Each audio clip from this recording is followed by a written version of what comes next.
Good day, I'm Melissa Santiago and I'll discuss about the Commission on Independence, Filipino grievances against Governor Wood or about the petition letter. In the late 1920s, the Philippines under American rule faced a growing struggle for independence. For over a quarter century, the Filipinos had cooperated with the United States hoping for the promised path to self-governance. However, the arrival of Governor General Leonard Wood marked a shift in the relationship.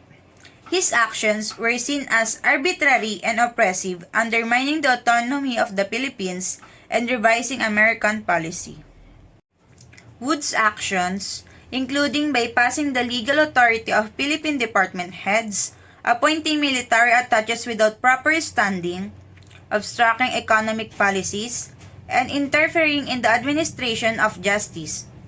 He also sought to amend land laws to benefit American interests, close the Philippine National Bank, and engage in a campaign against Filipino aspirations in the United States.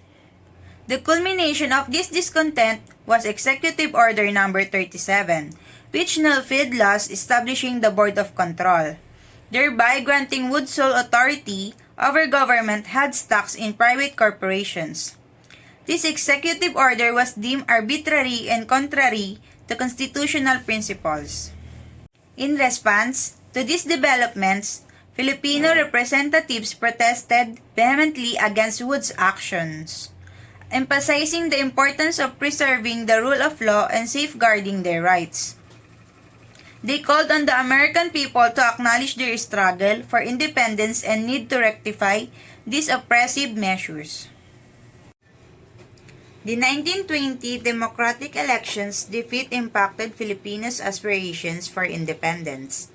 President Warren Harding sent Leonard Wood and William Cameron Forbes to investigate the Jones Law, exposing corruption and patronage in government-owned corporations. Quezon and other Nacionalista Party members were offended by the report, which insinuated Filipino leaders were corrupt and incompetent after retiring from the U.S. Army.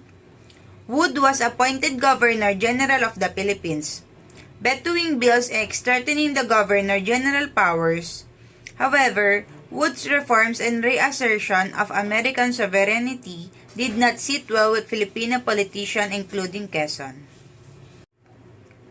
The document exposes the negative effects of Harrison administration in Philippine history, focusing on the Philippinization of bureaucracy and the rise of local politicians. Wood exposed the failure to implement safety measures, vetoing legislative outputs and publicizing the financial state of the Philippine National Bank. Filipinos dislike Wood for preventing extravagant appropriations and not for his pro-American stance. Critics of Wood's administration used diversionary tactics to distract from corrupt practices, highlighting the need for reform.